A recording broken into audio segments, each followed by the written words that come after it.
جیسا کہ ہم اکثر سنا کرتے ہیں کہ فلاں جگہ پر فلاں شخص زندہ ہو گیا، اس نے مرنے کے بعد کا حال سنایا اور پھر مر گیا۔ اسی قسم کا عذاب قبر سے متعلق ایک واقعہ گلگت میں پیش آیا، جس کے بارے میں بتاتے ہیں کہ ایک شخص قبرستان کے پاس سے گزر رہا تھا۔ اس نے کسی قبر سے یہ آواز سنی کہ مجھے نکالو، میں زندہ ہوں۔ جب ایک دو مرتبہ اس نے آواز سنی تو اس نے یہ سمجھا کہ یہ میرا وہم ہے، لیکن جب مسلسل اس نے یہ آواز سنی تو اس کو یقین ہونے لگا۔ چنانچہ قریب میں ایک بستی تھی، وہ شخص اس میں آیا اور لوگوں کو اس آواز کے بارے میں بتا کر کہا کہ تم بھی چلو اور اس آواز کو سنو۔ چنانچہ کچھ لوگ اس کے ساتھ آئے، انہوں نے بھی یہی آواز سنی اور سب نے یقین کر لیا کہ واقعی یہ آواز قبر سے ہی آ رہی ہے۔ اب یقین ہونے کے بعد ان لوگوں کو مسئلہ پوچھنے کی فکر ہوئی کہ پہلے علماء سے یہ مسئلہ معلوم کرو کہ قبر کھولنا جائز ہے یا نہیں۔ چنانچہ وہ لوگ محلے کی مسجد کے امام صاحب کے پاس گئے اور ان سے کہا کہ اس طرح قبر سے آواز آ رہی ہے اور میت یہ کہہ رہی ہے کہ مجھے قبر سے باہر نکالو، میں زندہ ہوں۔ اس پر امام صاحب نے فرمایا، اگر تمہیں اس کے زندہ ہونے کا یقین ہو گیا ہے تو قبر کو کھول لو اور اس کو باہر نکال لو۔ چنانچہ یہ لوگ ہمت کر کے قبرستان گئے اور جا کر قبر کھولی۔ اب جو ہی تختہ ہٹایا تو دیکھا اندر ایک عورت برہنہ حالت میں بیٹھی ہوئی ہے اور اس کا کفن گل چکا ہے۔ پھر لوگوں نے کہ وہ عورت کہہ رہی ہے، جلدی سے میرے گھر سے میرے کپڑے لاؤ، میں کپڑے پہن کر باہر نکلوں گی۔ چنانچہ یہ لوگ فوراً دوڑ کر اس کے گھر گئے اور جا کر اس کے گھر والوں کو یہ واقعہ بتایا۔ اس کے کپڑے چادر وغیرہ لے کر آئے اور لا کر اندر پھینک دیے۔ اس عورت نے ان کپڑوں کو پہنا اور چادر اپنے اوپر ڈالی، پھر تیزی سے بجلی کی طرح اپنی قبر سے نکلی اور دوڑتی ہوئی اپنے گھر کی طرف بھاگ گئی۔ گھر جا کر اس عورت نے ایک کمرے میں چھپ کر اندر سے کنڈی لگا لی۔ اب جو لوگ قبرستان آئے تھے دوڑ کر اس کے گھر پہنچے۔ ان کو وہاں جا کر معلوم ہوا کہ اس نے اپنے کمرے کے اندر سے کنڈی لگا رکھی ہے۔ ان لوگوں نے دستک دی کہ کنڈی کھولو۔ اندر سے اس عورت نے جواب دیا، میں کنڈی تو کھول دوں گی، لیکن کمرے کے اندر وہ شخص داخل ہو جس کے اندر مجھے دیکھنے کی تاب ہو، اس لیے کہ اس وقت میری حالت ایسی ہے کہ ہر آدمی مجھے دیکھ کر برداشت نہیں کر سکے گا، لہٰذا کوئی دل گردے والا شخص اندر آئے اور آ کر میری حالت دیکھے۔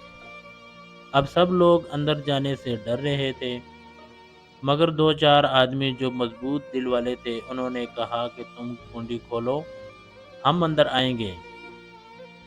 اس نے کنڈی کھول دی اور کچھ لوگ اندر چلے گئے۔ لوگوں نے اندر جا کر دیکھا، وہ عورت اپنے آپ کو چادر میں چھپائے بیٹھی ہوئی تھی۔ جب یہ لوگ اندر پہنچے تو اس عورت نے سب سے پہلے اپنا سر کھولا۔ ان لوگوں نے دیکھا کہ اس کے سر پر ایک بھی بال نہیں، وہ بالکل خالی کھوپڑی ہے، نہ اس پر بال ہیں نہ کھال ہیں، صرف خالی ہڈی ہڈی ہے۔ لوگوں نے اس سے پوچھا، تیرے بال کہاں گئے؟